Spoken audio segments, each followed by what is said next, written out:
Affairs and Immigration of the Republic of Kiribati.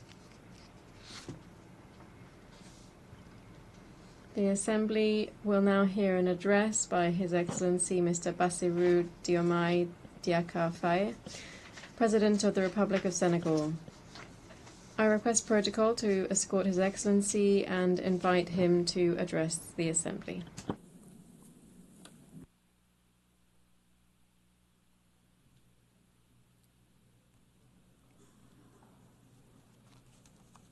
Madame la Présidente, President of the General Assembly, colleagues, Secretary General, distinguished delegates, ladies and gentlemen. President, on behalf of Senegal, I wish to thank your predecessor and also extend to you our warmest wishes for success in your presidency of this, the 80th session of the United Nations General Assembly. I would like to reiterate to the Secretary General, Mr. Antonio Guterres, our constant support in the exercise of his noble mission to benefit member states. We are meeting today in this symbolic place of universal dialogue, aware that we carry the burden of history and the urgent nature of the tasks before us today. The theme of this session, Better Together, 80 years and more for peace, development and human rights, reminds us, indeed, the founding pact of the United Nations. It is a pact of peaceful coexistence, collective security, and an international order based on the law. On this foundation, the United Nations has made undeniable progress in cooperation and solidarity to prevent conflict, promote international peace and security, and to settle disputes.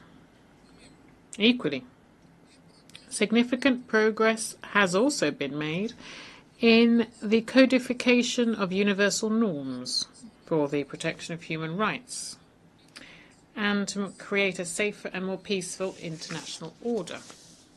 But 80 years following the creation of the United Nations, the world is teetering again, as if we had been caught in the same currents that dragged humanity into two major disasters in the space of one generation.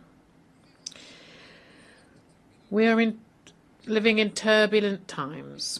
There are new challenges and multiple uncertainties.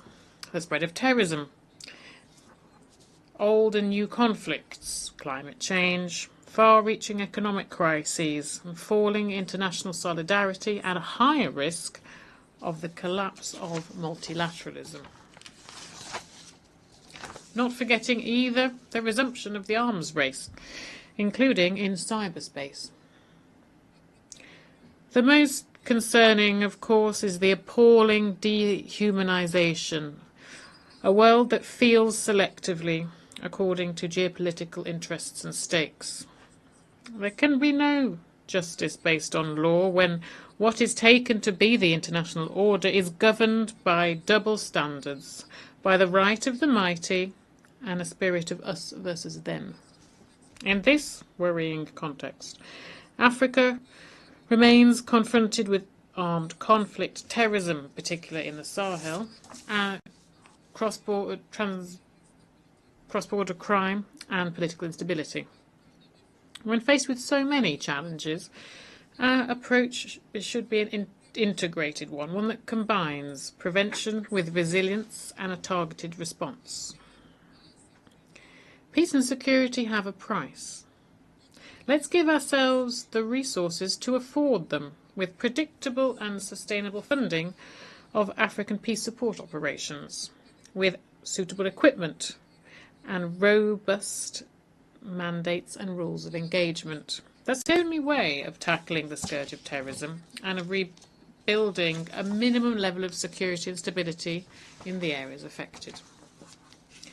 Here I wish to reiterate Senegal's solidarity towards our brotherly countries who are working day in, day out to fight terrorism. In the Middle East, the Palestinian people continue to live through the worst of tragedies, now indescribable. Under the daily shower of bombs, all lines have now been crossed. We cannot stay silent nor look away, because Gaza is no longer alive. Gaza, the land of blood, sweat and tears, has become hell for thousands of souls of all ages trapped in an open-air prison. Men, women and children are in agony every day, deprived of food, water and health care. Senegal reiterates its strong condemnation of this tragedy that nothing can justify. In its capacity as chair of the Committee for the Inalienable Rights of the Palestinian People, Senegal believes that only the creation of an independent and viable Palestinian state will bring lasting peace for all parties, each of them within safe and internationally recognized borders.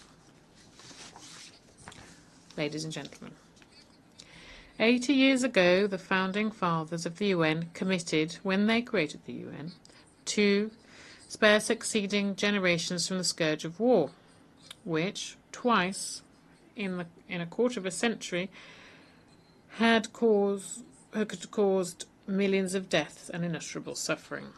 On behalf of Senegal, I wish to pay tribute to those pioneers and all of those who have embodied the universal values of our organizations, often at the cost of their own lives.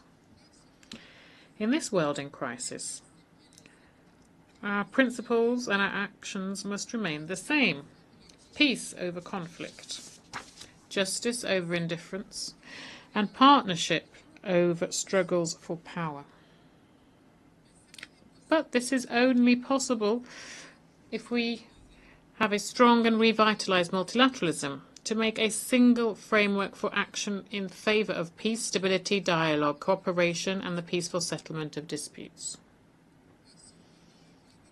For multilateralism to survive, it needs to rediscover its very foundations: shared responsibility and proactive solidarity, the respect for international law and universal justice, in line with the statutes of the International Court of Justice and the International Criminal Court. In addition, we also cannot ignore the need for reform of the global political, economic and financial governance systems. The UN, through its universal vocation, must take the lead on this, on the to make deliberations and decisions more democratic, legitimate and better representative of its member states. In 1945 there were 51 of them, and today there are 193. Here I wish to reiterate the support of Senegal for the Eswatini Consensus, for a fairer and more equitable representation of African countries at the Security Council.